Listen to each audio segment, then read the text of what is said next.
का बहुत ही सुंदर प्रवचन चल रहा है। मेरा बोलना भी कुछ ऐसे उचित तो नहीं लगता, लेकिन आदेश हुआ है तो थोड़े से हम अपने विचार जो हैं कि हमने इस आध्यात्मिक शिविर में क्या क्या प्राप्त किया, मुनि जी से क्या क्या हो सुना। अभी मुनि जी बहुत सुंदर शब्दों में हमें बता रहे थे कि चलते चलो मुसाफिर पुरुषार्थ के सहारे, चलते चलो मुसाफिर पुरुषार्थ के सहारे। नहीं कल युग है ये, कर युग है ये, नहीं कल युग है ये, कर युग है ये, यहाँ करनी कमा ले तू, वजन पापों का सिर पर है, इसे कुछ तो घटा ले। ईश्वर भक्त बन तो ऐसा बन, मुनि जी जैसा, ईश्वर भक्त बन तो ऐसा बन, हरि सुमिरन की हद कर दे, भजन के जोर से यमराज का खाता भी रद्द कर दे। भजन के जोर से यमराज का खाता भी रद्द कर दे। आज हमारा यमराज का खाता मुनि जी ने रद्द कर दिया। तो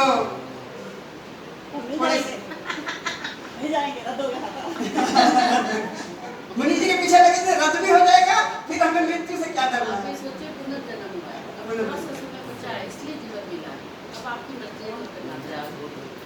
आइए सबसे पहले हम परम पिता परमेश्वर का धन्यवाद करते हैं कि जो हमारा ये 4 दिन का आध्यात्मिक शिविर था, उस परमात्मा की अपार कृपा से मुनि जी के सानिध्य में रहते हुए आज पूर्णता की ओर जा रहा है।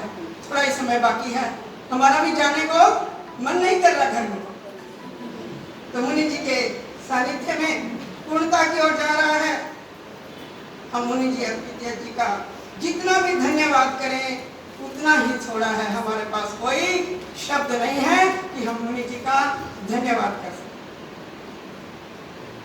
मुनि जी ने ऑनलाइन हम सबको जोड़ा हुआ है।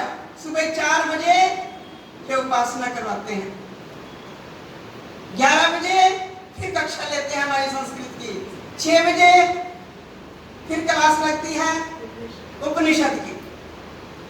इसमें उपनिषद भी होता है, संध्या भी होती है और भजन भी होते हैं। तो मुनि जी ने हमारे जीवन को बहुत ही पवित्र बनाने में अपना सब कुछ न्यौछावर किया हुआ है। तो मैं मुनि जी का किन शब्दों में धन्यवाद करूं, मेरे पास कोई शब्द नहीं है और हमारे शिवरात्रियों के पास भी कोई शब्द नहीं है। मुनि जी का अनुशासन, मुनि जी का जो अनुशासन है बहुत कुशल और प्रशंसनीय है। हमें कई बार बुरा भी लगता है, लेकिन जब स्कूल में प्रिंसिपल जो है वो कुशल होता है तो सब लोग उसके आते ही क्या हो जाते हैं, ये प्रिंसिपल जी आ गए, ये हमारे गुरु जी हैं, प्रिंसिपल हैं, इनके आते ही हम भी थोड़ा सा ऐसे हो जाते हैं कि मुनि जी आ गए हैं। जो हमें मौन की इन्होंने वो बता रखी थी कि तुम्हें मौन रहना है, तो हम सब ने मौन रहकर भी इस नियम को जो है भंग नहीं किया, लेकिन कुछ थोड़ा बहुत आपस में बोले भी हैं, थोड़ा बहुत वो भी किया है, लेकिन हम नियम में रहे। और उपासना को तो मैंने बता ही दिया है। अब मैं मुनि जी के विषय में जितना भी कहूँ उतना थोड़ा है, समय थोड़ा है। अब इनकी पुत्र वधू भी आई हुई है, ये बैठी हैं, ये हमें संस्कृत पढ़ाती हैं, अब यहाँ भी पढ़ाया और घर पे भी पढ़ाती हैं। 2 दिन हमें इन्होंने एक पौना घंटा संस्कृत का ज्ञान करवाया। संस्कृत भाषा जो है वो हमारी पावन भाषा है। संस्कृत भाषा से ही सब भाषाएं निकली हुई। तो इन्होंने बहुत प्रयास करके हमें बहुत कुछ सिखाया। इतना हमें शब्दकोश दे दिया कि हम उनको याद करके कुछ ना कुछ संस्कृत में आगे ही आगे बढ़ सकते हैं। तो हमें इन्होंने संस्कृत का ज्ञान करवाया। इनका भी मैं हृदय से अपने शिवरात्रियों की तरफ से बहुत बहुत इनका धन्यवाद करती हूँ। पुत्र वधू भी ऐसी हो जैसे। अब मैं बहन जी का बहुत धन्यवाद करती हूँ। क्यों आपका धन्यवाद ना करें तो इसमें भी आपका धन्यवाद करना जरूरी है। कई दिन से बहन जी लगे हुए हैं इसको करने में, इसकी रूपरेखा तैयार करने में। जब भी मैं फोन करती हूँ, मैं भी 1 मिनट करती हूँ, रख देती हूँ कि बहन जी रूपरेखा में लगे हुए हैं। उन्होंने मुझे कहा 1-2 दिन आ जाओ, लेकिन मैं नहीं आ सकती। तो इनका और इनके परिवार का बच्चे भी लगे हुए हैं, पुत्र वधू, पोता भी बैठा है। पोती तो आज चली गई है किसी फंक्शन में स्कूल की तरफ से आर्य समाज में, और ये पुत्र है, तो ये भी 3 दिन से 4 दिन से हमारी सेवा में लगे हुए हैं। तो इनका भी बहुत बहुत धन्यवाद। और इनके साथ जो बहनें लगी हुई हैं वो भी कुछ कम सेवा नहीं कर रही। ये बैठी हैं बहनें, ये बैठी हैं, उधर बैठी हैं, ज्ञान देवी बहन जी, ये बहन जी बैठे हैं, तो और ये इधर बैठी हैं कई बहनें। तो मैं उन सबका हृदय से धन्यवाद करते हैं हम सब। और रसोई घर में जो बहनें भोजन पका रही थी, रसोई घर में भी जो बहनें भोजन पका रही थी, तो उन्होंने भी हमें बहुत रसीला भोजन दिया। भोजन बहुत अच्छा था, जितनी भी प्रशंसा की जाए उतनी ही थोड़ी है।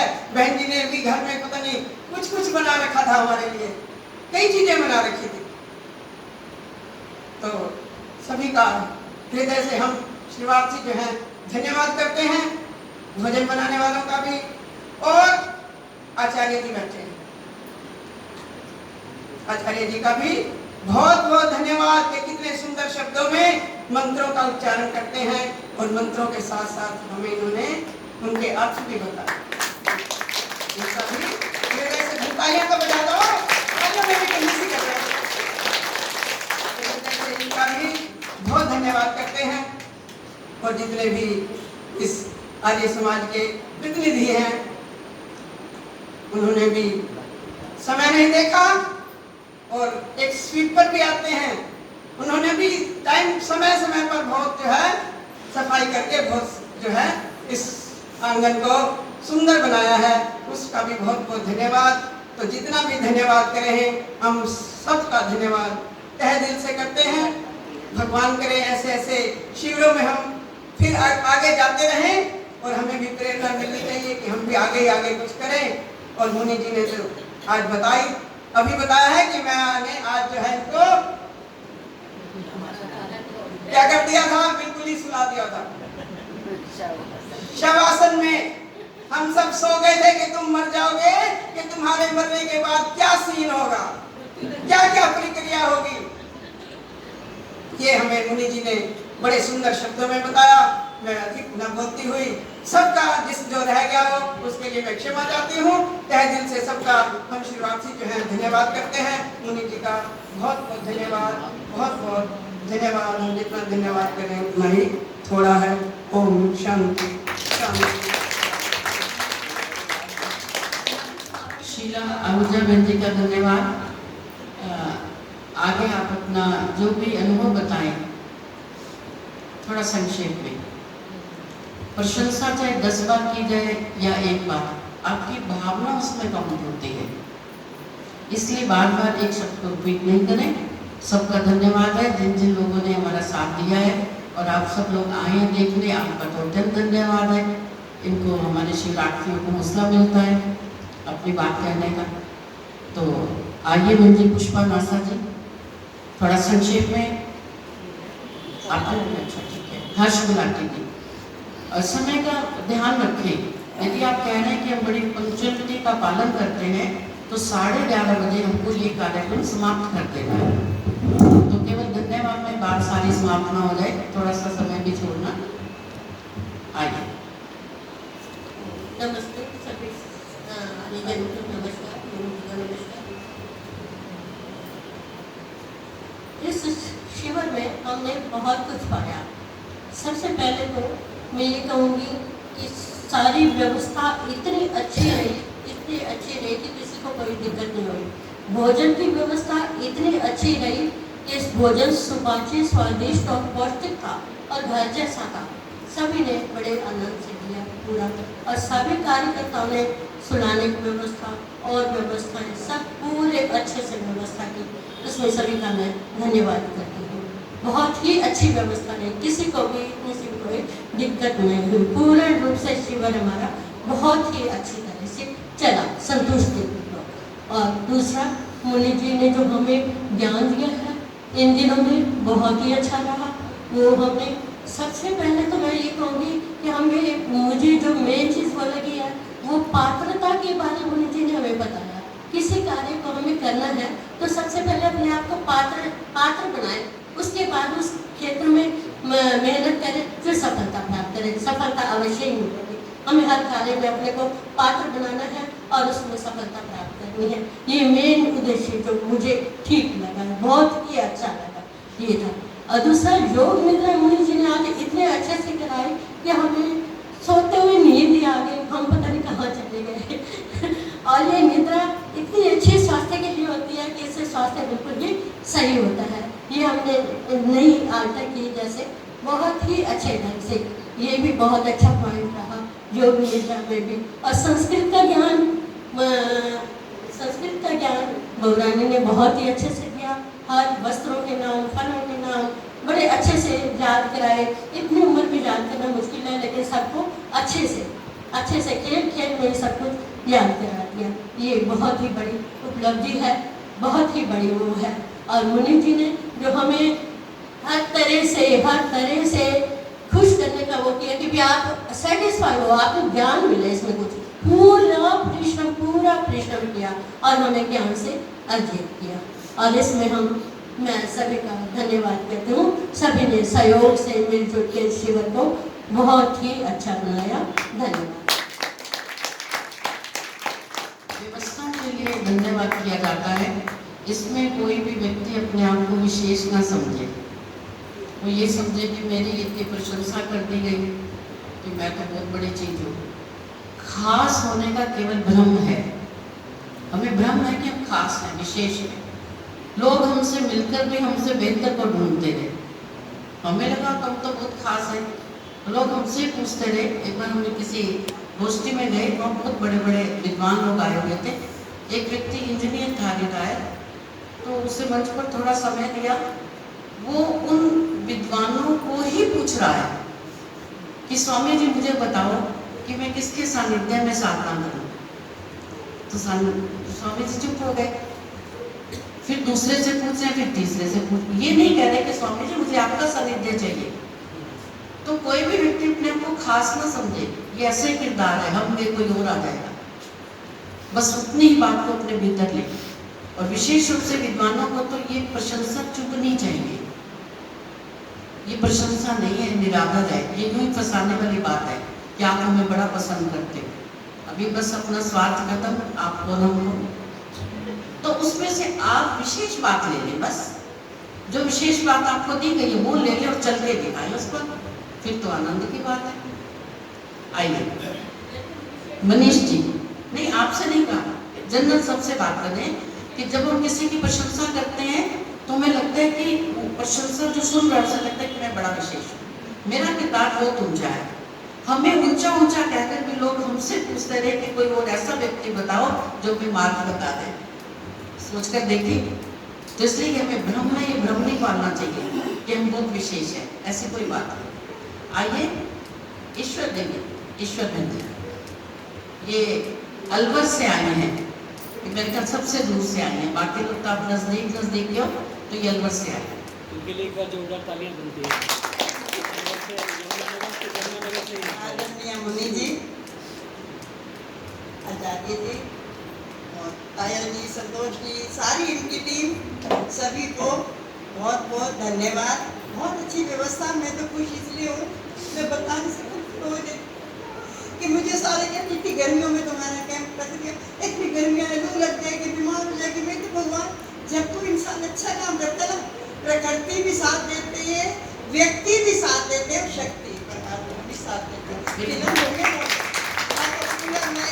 कुछ की जरूरत ही नहीं पड़ी, भगवान ने भी कितना साथ दिया, इंसान ने भी दिया, सब ने भी। तो सबसे कुछ इतना अच्छा बात करता, तो बार बार ये कहते हो हमारा आर्य समाज तो कुछ भी नहीं, तो कितना सुंदर बना हुआ है, एसी लगे हुए, सारी व्यवस्था इतनी सुंदर, आसन वासन सब व्यवस्था, सब पर कराई मिलती है। या कितना सुंदर हवन हो रहा है, मंत्र इतने सुंदर सुनने को मिल रहे हैं, सब कुछ मिल रहा है। तो मैंने 1.5 साल से जुड़ी हूँ, मुझे जैसे मेरे सारे सत्संग छूट गए क्योंकि मुझे और कोई भाता ही पता नहीं, मुझे कोई सस्ते बदले मिल गया। मैं लेट आई, मैं देर से जुड़ी हूँ। अब तो मेरा एक भी टाइम वेस्ट नहीं जाए, एक भी दिन खराब नहीं जाए। 4 शिविर मैंने अटेंड किए, मतलब मुझे चारों में से A ग्रेड का ये शिविर लगा क्योंकि वातावरण इतना अच्छा था, बहुत ही आनंदित, इतना शांत, कोई नाराज नहीं, कोई कुछ नहीं, किसी को कोई दिक्कत नहीं आई, ना कोई नहाने गए, बाथरूम गए, तो कोई परेशानी आई ही नहीं है। तो सबसे मुझे तो ये खुशी है कि बहुत अच्छी। दूसरा ये कि 2-3 बस पॉइंट कि हमें बोध था, लेकिन ये प्रतिबोध करवा रही है, यानी हमारी इंद्रियां बाहर की तरफ ज्ञान ढूंढ रही थी, बार बार इन्होंने हमको अंदर का ज्ञान करवाया। शाब्दिक ज्ञान था, अब यथार्थ सत्य का कि उसको व्यवहार में लाओ, उसको कर्म में लाओ, उसको आचरण में लाओ, तभी तो सुन तो रोज रहे हैं, हमारा व्यवहार वैसा नहीं, हमारी दिनचर्या वैसा नहीं, हमारा आचरण वैसा नहीं, तो कोई बार बार यही हमारे को कहते हैं, चाहे तुम थोड़ा सुन लो, थोड़ा वो, ये नहीं कि 10 तुमने वो सत्संग सुन लिए, मेरा भी उसका भी, फिर आचरण में नहीं आया तो कोई फायदा नहीं है। तो इसलिए जितना सुनो उसको आचरण में लाओ, बार बार ये हमें इस बात को कहते हैं। फिर शिविर से हमको क्या होता है, अनुशासन सीखने को मिलता है, मौन में रहते हैं, संयम में रहते हैं, वाइब्रेशन डायरेक्ट एक हम ऑनलाइन सुन रहे हैं इनका सत्संग, हम जो खर्चा करते हैं, लेकिन इनके वाइब्रेशन जो हमको मिलते हैं इनके सामने, अब हम एकाग्रचित्त होकर सुनते हैं, इधर उधर देखे तो टोक देते हैं, बात नहीं करने देते हैं। घर में तो क्या है, कोई आ गया तो दरवाजा खोल रहे हैं, कभी चाय भी बना के दे रहे हैं, कैमरा ऑफ करके कुछ ना कुछ कर भी लेते हैं, है ना, तो वो सो के भी सुन रहे हैं, बात भी कर रहे हैं तब भी सुन रहे हैं, तो वो एक एकाग्रचित्त नहीं जो सामने बैठ करके होती है। अब इनके सामने जो बैठ करके हमने सुना वो एकदम इतना एकाग्रचित्त होकर के उसमें हमारा ध्यान इधर उधर ले गया। तो ये भी फिर हमारा आसक्ति मोह भी, अब 3-3 4-4 दिन के लिए हम घर को छोड़ते हैं तो हमारी मोह आसक्ति छूटती है, नहीं तो हम कहेंगे हमारे बिना घर नहीं चल सकता, अरे 4 दिन हमारे बिना चला तो ऐसे हमेशा आगे भी तो चलेगा, हम चले जाएंगे तभी चलेगा। तो हमारे अंदर ये भी भाव आता है कि हमारी धीरे धीरे मोह आसक्ति भी खत्म होती है। मतलब ऐसे एक खुले दरवाजे वाले की एक लाइन बताऊंगी बस आगे, बहुत अच्छा है कि हमारा भी क्या है, बाकी सारी तो भोग योनियां हैं, खुला दरवाजा ये हमारी मनुष्य योनि है, इसमें हम पार हो सकते हैं, हम भवसागर से परमात्मा को प्राप्त कर सकते हैं, मोक्ष को प्राप्त कर सकते हैं, ये हमारा खुला दरवाजा है। लेकिन हम क्या करते हैं, 84 लाख योनियां भोग करके आए हैं, और यहाँ जब खुला दरवाजा आया है तो हमको संसार की, परिवार की, मोह की, माया की, आसक्ति की खुजली हो जाती है। तो इस खुजली में पूरी जिंदगी ये दरवाजा निकल जाता है, फिर हम वापस वैसे लौट जाते हैं, फिर हम तो इससे बहुत अच्छा लगता है। बहुत तहे दिल से बहुत धन्यवाद, बहुत अच्छा। एक काम में ना, आपका भी सोनी जी का भी बहुत, हमारी छोटी सी मैडम है, मेरी छोटी मैडम है, बहुत अच्छे, सारे परिवार इनका तो लगा हुआ है इस काम में, बहुत अच्छा, बहुत धन्यवाद। एक गांव में एक व्यक्ति था, अच्छा धनवान था, बाकी लोग ठीक ठीक थे, वो ज़्यादा धनवान था।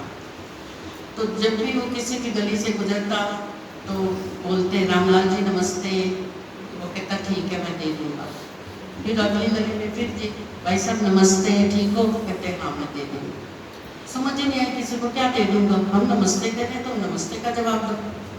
वो घर आकर ईश्वर क्या कर बोलते कि ईश्वर इतनी सारी नमस्ते मुझे मिली है, ये तुम्हारे लिए है, तुमने मुझे धनवान बनाया, मुझमें तो कोई ऐसी हैसियत ही नहीं थी, और ये लोग मुझे नमस्ते नहीं कर रहे रामलाल को, ये मेरे धन को नमस्ते कर रहे हैं। तो बात वास्तव में ठीक है, जो जिसमें विशेषता होती है, हम ये व्यक्तिवाद नहीं है कि ये व्यक्ति अच्छा है, व्यक्ति की खासियत नहीं है, व्यक्ति में जो गुण है। पिछला हमारा शिविर लगा, संतोष में जी आते, बस इनके मन में एक भावना है कि मैं भी लगाऊं, मैं तो बिल्कुल लगाऊं, हम सब साथ देंगे आपका। यदि कोई आर्थिक स्थिति की आपको आवश्यकता हुई अर्थ की, तो अर्थ की भी हम सहायता करेंगे, बाकी आप संपन्न परिवार आपका आर्य समाज है, आप हिम्मत रखो, आप शुरू करो काम। तो अभी बात ही हुई थी कि हमारी बहन जी बैठी हुई हैं, इन्होंने कहा कि जितना भी ग्रोसरी का खर्चा है, खाने पीने का जितना खर्चा है मेरे तरफ से, तो ये बहन जी के लिए एक बार जोरदार ताली।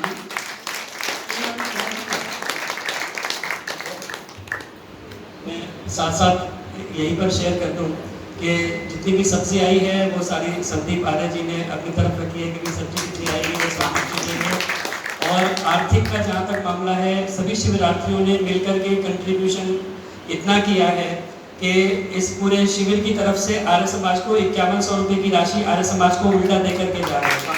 तो इन सभी शिविरार्थियों का उन्हें बहुत बहुत धन्यवाद। ये तो हमें आपको रिश्वत दी है। मैं ये देख रही थी, कल फिर हमने यहाँ ना हुआ तो आप कहेंगे ये ऐसे खाली मिली सब खराब कर जाते हैं, सामान यूज करते हैं, इनको नहीं आने देंगे। तो ये तो हमने रिश्वत दी है। तो बहुत अच्छा है, बहन जी का धन्यवाद जिन्होंने सहायता दी, उनका गुलाटी साहब और जो भी अधिकारी है, मैं ठीक से उनके नाम नहीं जानती, सबका बहुत धन्यवाद, क्योंकि ये टीम वर्क है, एक व्यक्ति काम नहीं कर सकता। बहन जी के बच्चे हैं, हमें सुबह 5 बजे यहाँ छोड़ के जाते हैं मनीष जी, फिर लेके जाते हैं हर वक्त, और कभी इनको गुस्से में नहीं देखा, नहीं तो बच्चे गुस्से ही हो जाते हैं, मम्मियों को भूलते हैं, हम नहीं लेके जाएंगे, हमारी नींद खराब होगी। बड़े प्रेम प्यार से हमें छोड़कर भी जाते हैं, लेकर भी जाते हैं। तो बड़ा अच्छा, ये सब लोग मिलकर ही ऐसा कार्य कर सकते हैं। फिर भी मैं ये कहूँगी कि ये मुख्य उद्देश्य नहीं है। जितना भी आप काम कर रहे हो, ये मुख्य उद्देश्य, इससे आप मुख्य उद्देश्य की तरफ बढ़ तो सकते हो, लेकिन ये मुख्य उद्देश्य नहीं। मुख्य उद्देश्य हमारी साधना करना, ईश्वर को जानना, उपासना करना। आप जो कर रहे हो अच्छा काम है, बस ये परमात्मा का धन्यवाद करो। परमात्मा ने आपको दिया और आपने आगे दे दिया। ये आपकी प्रशंसा नहीं हो रही, ये आप परमात्मा के आगे भेज देना सब कुछ। लोगों ने हमारी इतनी प्रशंसा की, ईश्वर ये आपने हमें दिया, आपने हमें ऐसी इंद्रियां दी, आपने बुद्धि दी, जिससे कि हम इनका सहयोग करना। बहुत अच्छा, धन्यवाद बहन जी का। मनीष जी आइए। बीच बीच में ये अपने कार्य पर भी जाते रहे, लेकिन मैंने देखा जैसे इनका कार्य खत्म होता था, वो यहाँ पर आकर बैठते थे। सभी को नमस्ते। बहुत मैं फुल टाइम तो इस शिविर को अटेंड नहीं कर पाया, बीच बीच में आता था जैसे बता रहे, पर बहुत ही अच्छा लगा, बहुत ही सुंदर वातावरण था। तो मुनि जी का बहुत बहुत धन्यवाद, इन्होंने बहुत ही अच्छा सबको सिखाया। और सबसे बड़ी बात, यहाँ पर जो भी व्यवस्था थी सबने मिलकर करी। समाज के जितने भी मेंबर्स हैं, गुलाटी अंकल हैं, दयाल जी हैं, सबका बहुत बहुत परिश्रम रहा इसमें। सबने बहुत ही अच्छे से इसको मैनेज किया। मैं सबका धन्यवाद करता हूँ और उम्मीद करता हूँ आगे भी जल्दी से जल्दी शिविर को दोबारा यहाँ पे साल में एक या 2 बार व्यवस्था ऐसी की जाए कि चलता रहे। बहुत बढ़िया, बहुत अच्छा विचार है आपका, धन्यवाद। बहुत धन्यवाद आपका। आपके मन में ये भावना उत्पन्न हुई है, बहुत अच्छा। हमारे जो शिविर हैं, मैं आपको बता दूं, अपनी हमारी त्रुटि समझ लो या कुछ भी, आप लोगों में से कई शिविरों में आप लोग गए होंगे, अभी भी जाते हैं। बड़े बड़े विद्वानों के शिविर लगते हैं, गुरुकुलों में शिविर लगते हैं, लाखरोड़ा लगते हैं, हमारे जितनी संस्थाएं वहाँ शिविर लगते हैं। वहाँ पर सभी लोग सहयोग करते हैं, वहाँ विद्यार्थी हैं, गुरुकुल के विद्यार्थी और आचार्य लोग। वहाँ पर यदि ऐसा कोई शिविर हो तो समापन पर ये मंच भरा होता है विद्वानों का। आपको अजीब भी लग रहा होगा कि यहाँ तो कोई भी नहीं है।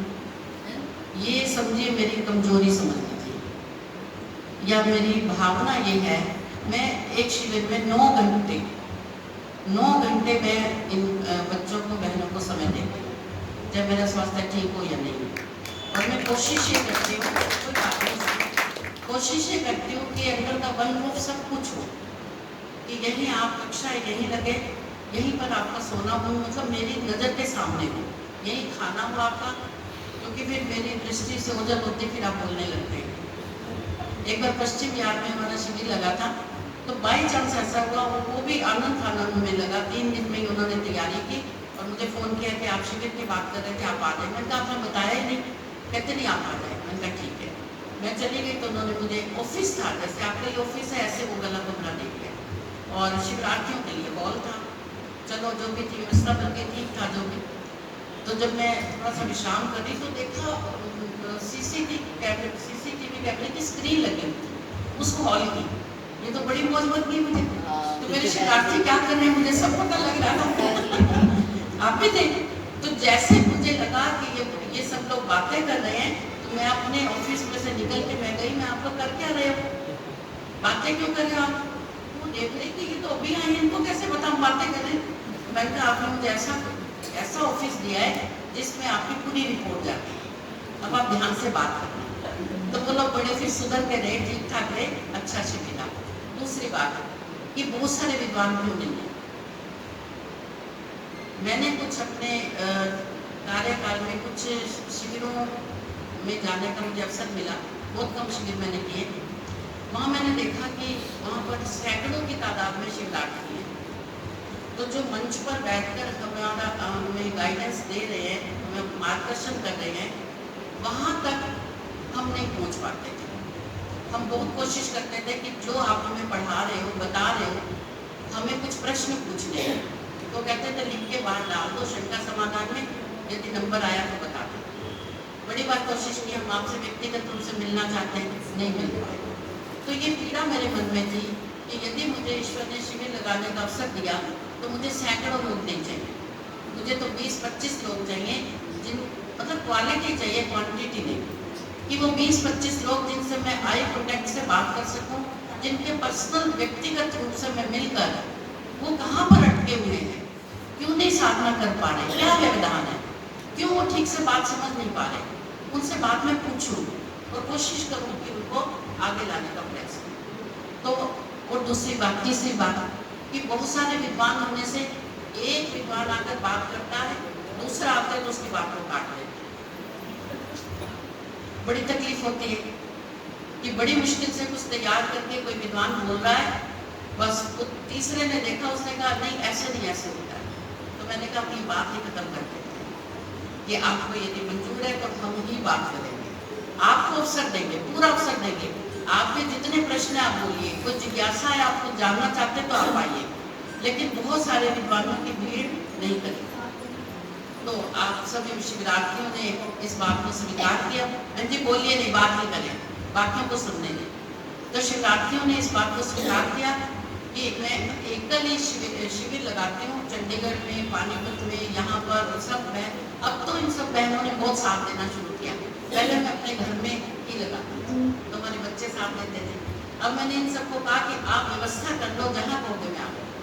व्यवस्था में ऐसा नहीं है कि आप मटर पनीर बनाओ, आप रोज फ्रूट काटो, कुछ नहीं है, सिंपल भोजन बनाओ। वो शरीर का भोजन सिंपल चल जाएगा, लेकिन ये जो आत्मा को भोजन देना है वो विशेष है। तो उसको प्राप्त करने के लिए ये सामान्य भोजन चाहिए ना। अपने घर में आप सब लोग संपन्न कुछ भी खाइए, यहाँ पर सामान्य भोजन बिना लहसुन प्याज का, और यहाँ पर बहुत अच्छा भोजन मिला, बहुत अच्छा भोजन। हो सकता है किसी को पसंद नहीं आया हो, लेकिन शिवरात्रियों के लिए तो इससे भी न्यून होना चाहिए। कल शिवरात्रियों ने कुछ लिख के दिए अपने अनुभव, उसमें मैंने 1-2 अनुभव पढ़े, उन्होंने लिखा भले ही उबला हुआ भोजन भी होता हम वो भी खाते, लेकिन हम जो कुछ प्राप्त कर रहे हैं, हमारा मुख्य उद्देश्य वो प्राप्त करना।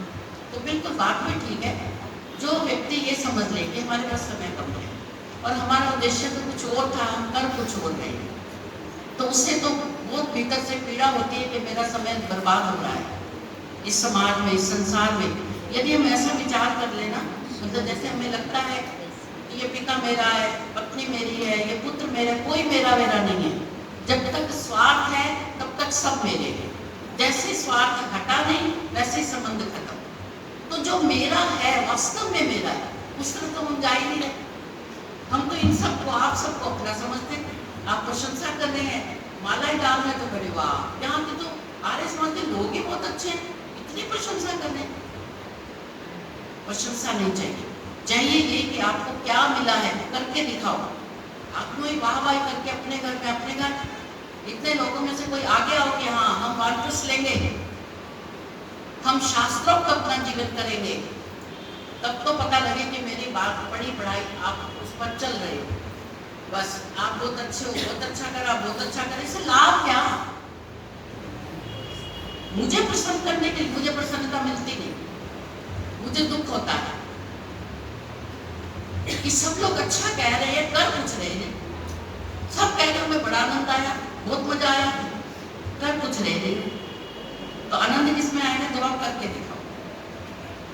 ये मेरे वाक्य नहीं है, ये मंत्रों के अर्थ है। मंत्र क्या कहते हैं? वेद भगवान क्या कहते हैं? केवल खाली पीली बातें मत करो, कुछ करके दिखाओ। ये अवसर है इस योनि में, नहीं तो फिर हम भी वैसे जैसे बात करते घूमते बिल्ली चूहा मोर मक्खी यही कुछ करेंगे। उनको भी ऐसी अवसर मिला था, याद रखना, उनको भी ऐसे अवसर मिला था, नहीं किया कुछ। डरो वो बड़ा भयानक है, बड़ा भयानक है जब दंड देता है। नहीं समझ आ रही तो इन योनियों को देख लो, यहाँ नहीं देखना तो डिस्कवरी खोल के देख लेना। ये सब भोगी तो भोग रहे हैं, और हम भोग भी भोग रहे हैं, और हमें कर्म करने की भी स्वतंत्रता है। देखो, इसीलिए तो ये मनुष्य योनि बहुत महत्वपूर्ण है। हम केवल भोग नहीं भोग रहे, कर्म करने की स्वतंत्रता है, और हमने उस कर्म करने की स्वतंत्रता को क्या कर दिया, स्वच्छंदता समझ लिया। कर्म करने की स्वतंत्रता दी थी ईश्वर ने आत्मा को। कर्तुम और कर्तुम मन में तो कर्तुम, अब वो आत्मा ने सोचा करूं नहीं करूं, कुछ भी करूं मेरी मर्जी, ये स्वतंत्रता नहीं दी। आपको सड़क पर चलने की आजादी है या नहीं? आजादी है ना सड़क पर चलने की, लेकिन आप नियमों का पालन करते हुए चलने की आजादी है। आप नियमों को तोड़ कर यदि चलोगे फिर आजादी। तो हमें यदि स्वतंत्रता दी है, किस लिए दी है? कि परमात्मा हमारे जो वेद भगवान है उनके आज्ञा का पालन करें। आज्ञा, अब आप कहोगे कि आज्ञा के पालन में स्वतंत्रता कहाँ है? फिर ऐसी स्वतंत्रता नहीं। हमने उस स्वतंत्रता को स्वच्छंदता मानकर मनमर्जी करनी शुरू कर दी। हम करें नहीं करें किसी को क्या मतलब। इसीलिए हम अकारण भी दुखी होते हैं, जिनके कारणों को हम जानते नहीं। हालांकि अकारण दुख नहीं आता, लेकिन हमें लगता है कि इस दुख का कारण हमको नहीं है, हमने तो बुरे कर्म नहीं किए, फिर ये हम पर दुख क्यों आ रहा है? शास्त्रों को पढ़ना पड़ेगा, जानना पड़ेगा, अपने भीतर देखना पड़ेगा। तो आइए अगले शिवरात्रि सुरेंद्र कुमारी।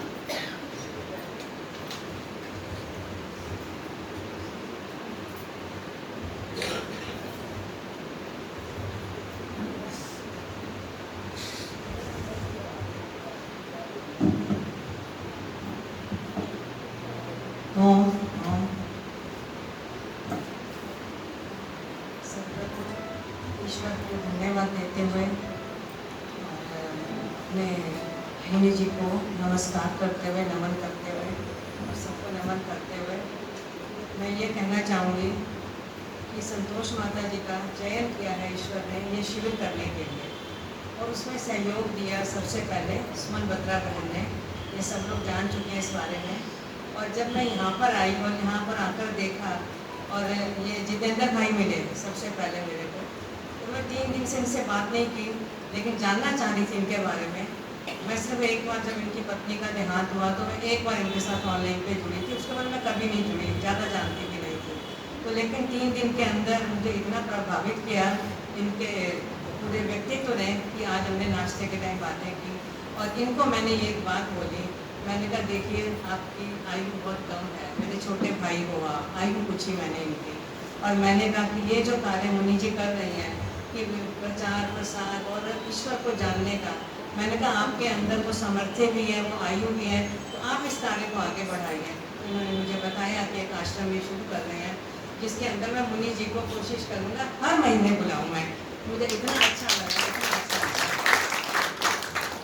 मेरे वक्त रोंगटे खड़े हो गए कि मैंने कहा देखिए ऐसे ऐसे लोग बैठे हुए, हीरे बैठे हुए हैं कि जो हमें पता नहीं होते हैं। यही मेरा कल क्वेश्चन था मुनि जी से। मैंने कहा कि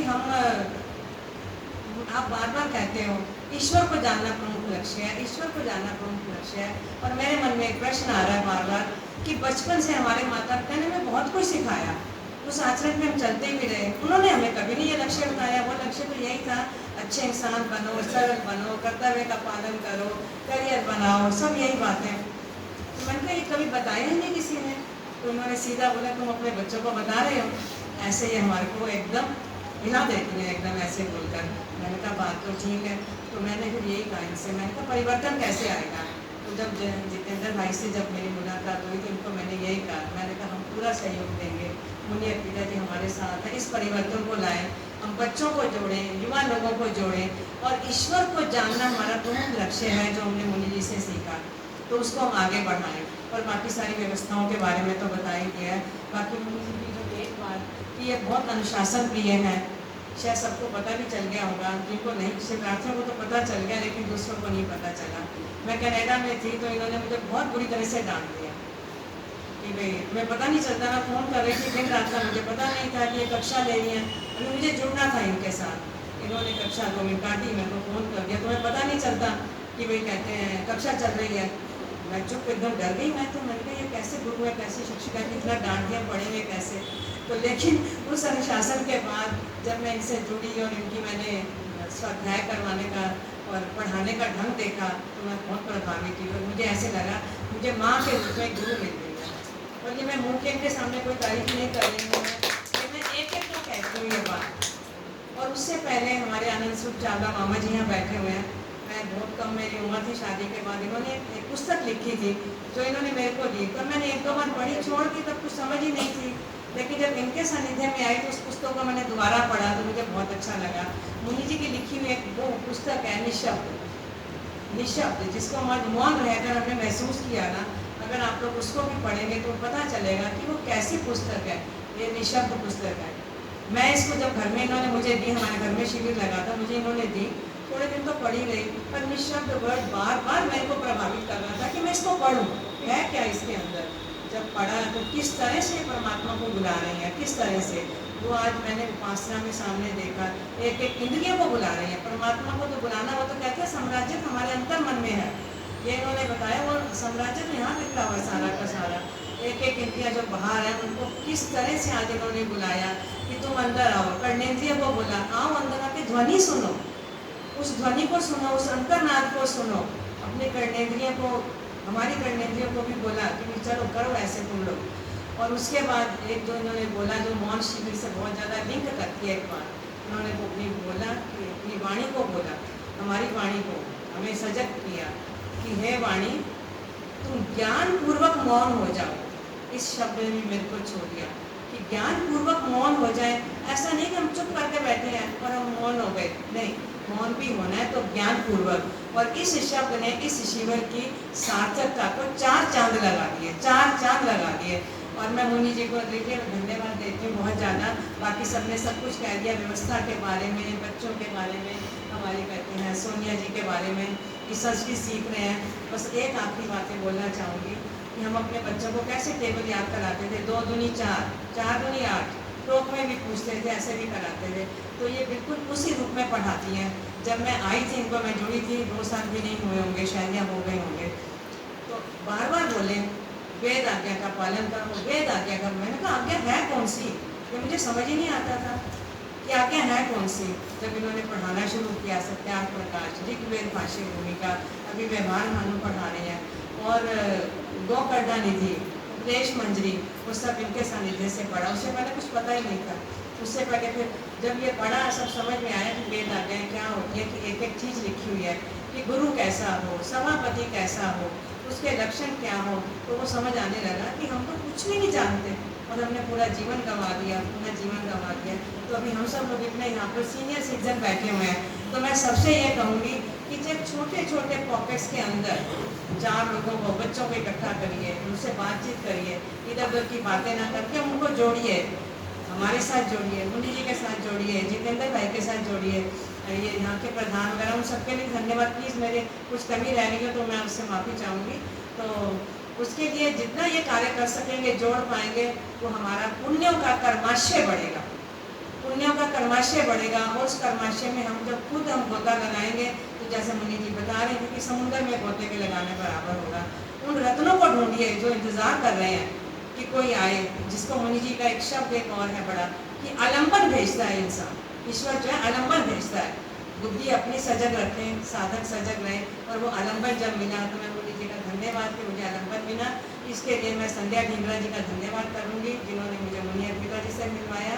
ये बैठी हुई है सामने, शिविर में तो नहीं आई है इस बार, और इनकी बेटियाँ भी बहुत अच्छे से भजन बोलती है, सब कुछ है। और मैं मुनि जी का बार धन्यवाद कि इनका आलम्बन और भी किसी को चाहिए तो वो जुड़ सकता है।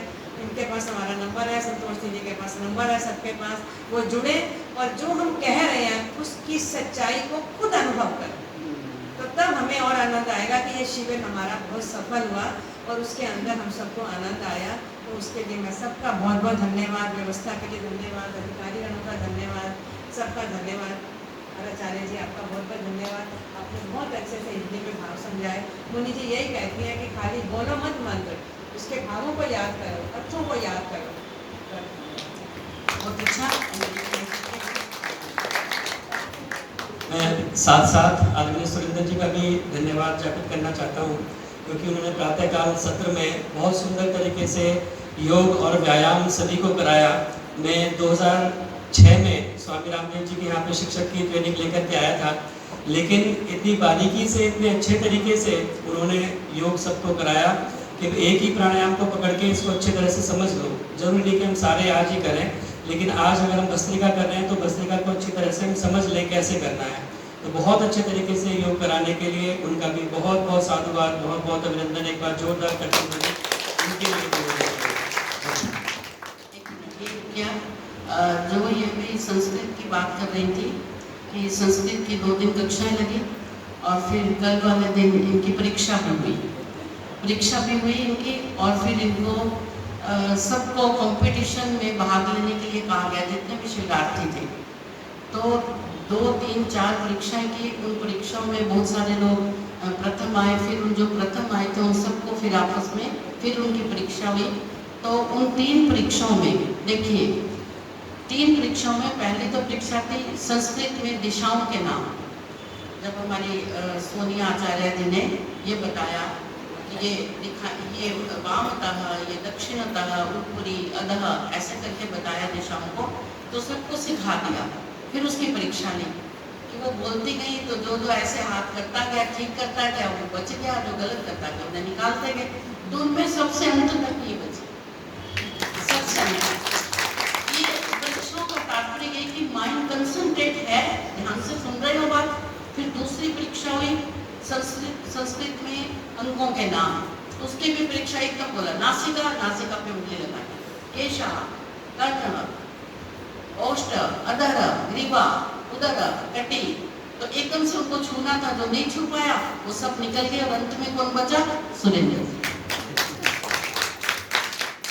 और तीसरा जो फाइनल हुआ उसमें भी यही बचे। तो इनको आप आइए, आनंद स्वरूप चावला जी, आइए आप चावला जी, श्रीमान चावला जी अपने हाथों से इनको आशीर्वाद देंगे। फिर हमारी जो व्यवस्थापिका है, आप भी आगे इन्होंने उसी वक्त जल्दी से पुरस्कार का प्रबंध किया, उसी वक्त इनको लाकर दिया। मैंने कहा इनको कल देंगे सबके बीच।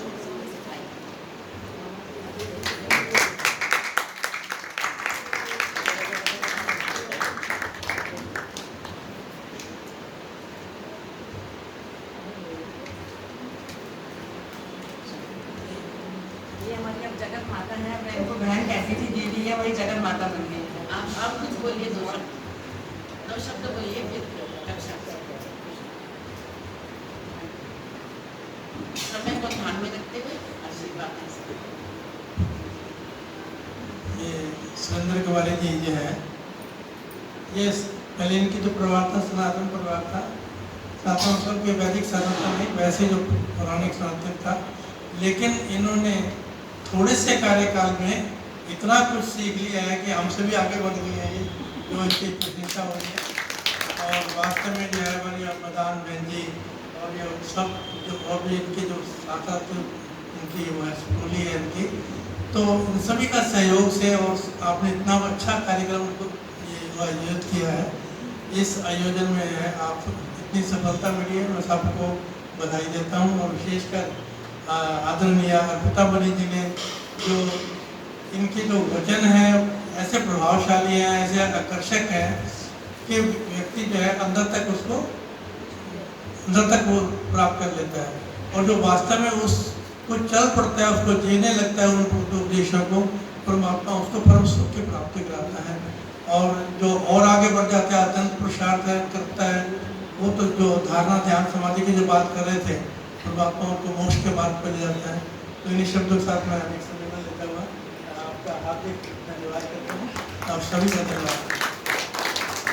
अभी बहन जी एक पुस्तक की बात कर रहे थे कि इन्होंने लिखी थी तो उनसे वो प्रभावित हुई, फिर मैंने ये पुस्तक छपवाई थी बड़ी कठिनता से, खूब इस पे 30-35 रुपये लगे और मुझे था कि लोग इसको बड़ा पसंद करेंगे।